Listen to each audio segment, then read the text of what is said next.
All right, let's go ahead and just kind of review where we're at. The bye week, I think, was very good for us. Gave us a chance to just kind of, number one, catch our breath, heal up a bit, both mentally and physically. And we did back down quite a bit with our practice. We just went Tuesday, Wednesday, Thursday, 6 a.m. Morning type practices, and came out of that pretty healthy. So moving ahead, that's what we're going to find out today, just how healthy we are. So offensively, we're anticipating that everyone should be good to go. I think our offensive line especially benefited from the week off, and we'll just kind of see where three of our linemen are as far as their progress is concerned.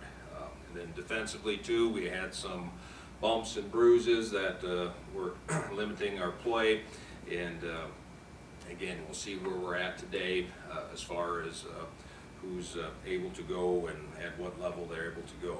And with special teams, everything has stayed pretty constant there since week 5. So today's practice, normally we don't practice on Monday. The reason we're doing that, we did not do anything yesterday. So we're coming off of a stretch where Friday was a lift day, workout day for us. We gave them Saturday, Sunday off, so we need to get back into the routine, into the flow. So today we'll have our normal meeting times with the pre-practice times, and then when we do get out on the field, it's going to be a short practice, but you're looking at about 12 periods just to get an intro of Western Illinois, and probably more important than anything is just get back into the flow of practice. Anytime you take a couple days off, it's amazing how it does take a little adjusting to get back into that rhythm. And then when we hit Tuesday, Wednesday, Thursday, all of our times will be normal, so we're on the field at 3:30. There will be normal practice settings for us at that time, and then hopefully Friday, Saturday, everything is on schedule, and game time's at 2 o'clock. So that's the plan for the week. As far as motivation with this game, there's a lot of motivation yet. Number one, you got a group of seniors. That was part of my first recruiting class here to SIU. A lot of those guys have gone through a lot with this program, and I know they're excited to go out on a positive note. Plus, you even look at the conference standings. Right now, theoretically, you could finish as high as second in the league yet. So that's a possibility. With a win, give yourself a chance to at least finish in the upper echelon of the conference, and that's putting our program in the direction that we want it to be headed. So those are important aspects. The team we're getting ready for, Western Illinois, they're a team that's gone through a difficult season. They've had a rash of injuries that have really put them in situations where they're struggling for getting personnel on the field, but for the last several games, I think they've been able to kind of settle into an offensive and defensive personnel that will give them a chance to be very competitive. And the thing that is most impressive about them is that they battle you. They make you earn everything that you get, and it's one of those games where you don't want to spend too much time looking at numbers, because I don't think that's going to be relevant for the last game of the season. And what it's going to come down to are just people playing against each other here, trying to finish out on a high note. You look at some of their offensive performers. I think you start in their backfield. They have 2 high-quality running backs in Ray and Watson. Both are capable of being that 100-yard plus type running back. The personality on offense, they like to run the ball first. They're probably 2 to 1 run to pass, so that's something that we'll need to be able to defend. The quarterback situation, they've started 3 different quarterbacks on the course of the season. This last half, now they've settled in on Hayden Northern, who's a young quarterback that I think has a very bright future in front of them. But they also have a quarterback that's sitting at number 3 right now, Josh Hudson, who threw for 307 yards against us last year. So, you know, they do have some depth at the quarterback position, and they have some receivers that are capable also. Number 2, Charles Chestnut, he had a big day against us last year also, made some plays, and they have an offensive line where they have 3 of the 5 starters returning from last year. So they have a couple young players that are in the mix, but that veteran element is definitely there with the offensive line. Defensively, they made a switch from their old leatherneck defense of years past, and they've gone more to a traditional 43 type concept. It's a little bit of that Tampa Bay influence. Their defensive coordinator, Brian Ward, he was with North Dakota State 2 years ago on their defensive staff, and he's brought a lot of those philosophies with him. And I do think you see that when you watch the film. They definitely make you earn everything you get. They're not giving up big plays. They're not giving up quick scores. Teams are really having to be patient with their progression, and a lot of times the scores that are being put up against them are a result of just bad field position that the defense has put up with their back against the wall. So defensively, they do have some very good players on that side of the ball. Special teams, they have one guy especially that has a full load. That's Pat Smith. He punts for them, kicks for them, does the kickoffs for them. He pretty much does it all. So plus he's pretty good. He's 10 for 10 with field goals. He's taken over the punting chores for them, and again, he does a good job with all the elements of the kicking game. So that's pretty much who they are. Questions for me? Do you feel like you guys as a team have moved past the South Dakota State game and gotten over that, and what's kind of been the message to the team just heading into this week? Well, it's, again, disappointment is there, but you get over it. I mean, that's just the nature of the game itself, and what we'll start focusing on today is the importance of this game. You know, not to mention it's the last game. There's significance in conference standings. It's a blackout cancer game. There's just a lot of elements that go into this game where for us as a team, this is very important, and it's one where we're not going to be hanging our heads because we didn't win the game last week. We got to win the game this week to you know, be able to prove that we are a good football team headed in the right direction. Given that it's going to be 2 weeks, and given that Western is a losing record and the difficult loss you just had, is there any chance this could be a trap game? Or? Well, they're all possibilities of that, and that's why the mental preparation is as important as the physical preparation. And you know, we just have to keep the focus on us, and that's the constant message each week that we give the team. Can't look at records, can't look at stats, although they will be reminded of the stats from last year.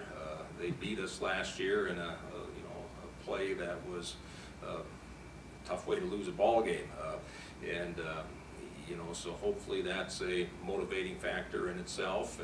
And you know, this is just one of those games that you know, you only play once in your career as a senior. That last time you put the pads on, and you know, that's where you really hope that your seniors step up and be the positive leaders that they are, and get the preparation of a good weekend, and go out and play our best game on Saturday. So that's what you focus on. I'm not going to harp on the negatives of the trap concept, but we're going to keep the focus on us doing our best. How important for the kids coming back next year is it to go out on a winning note?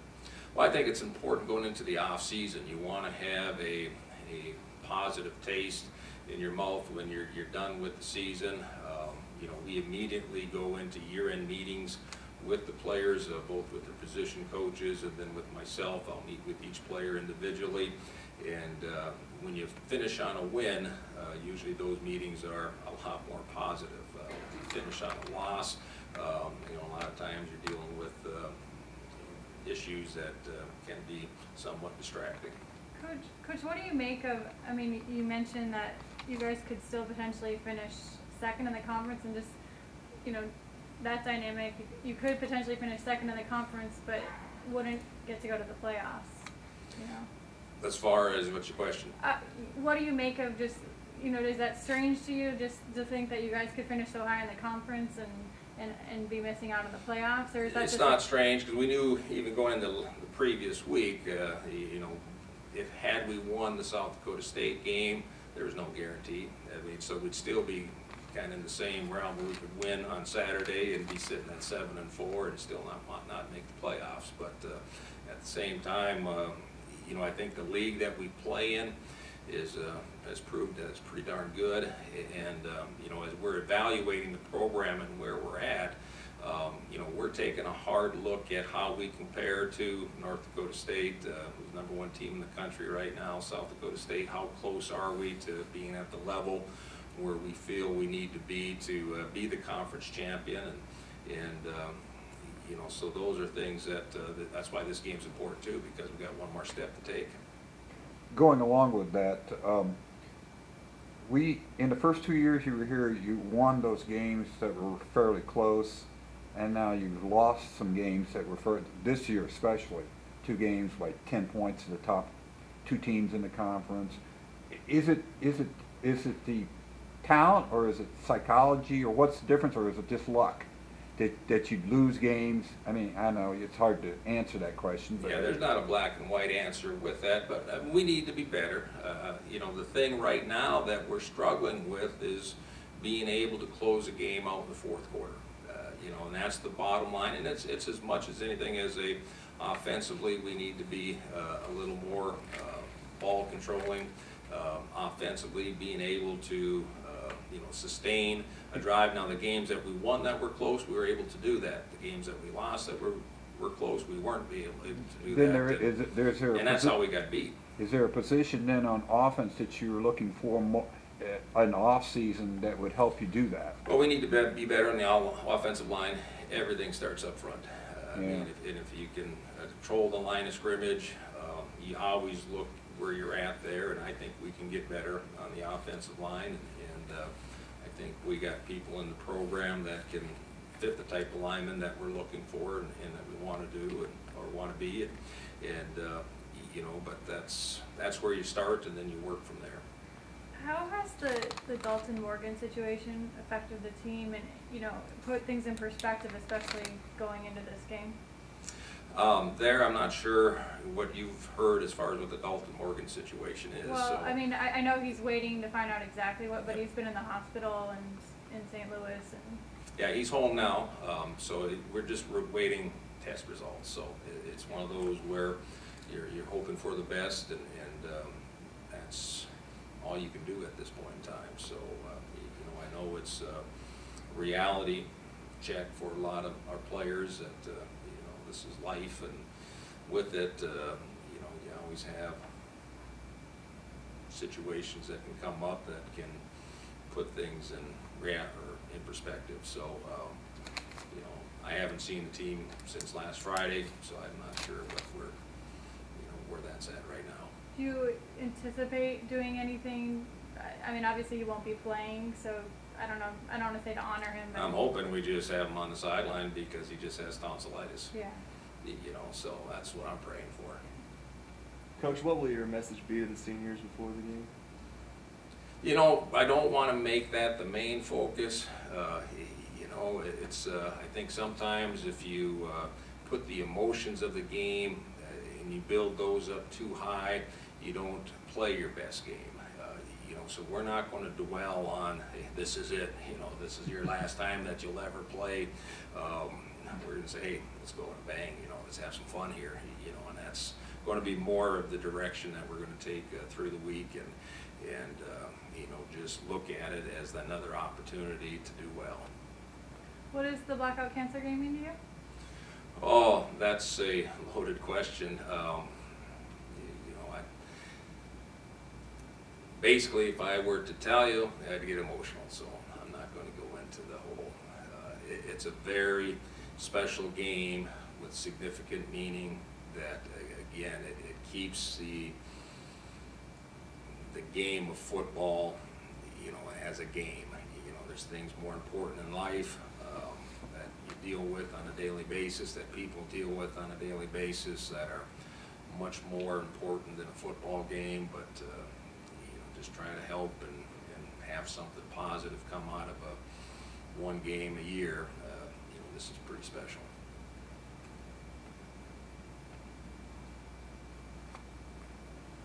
No more questions? All right, thanks, Coach. Thanks.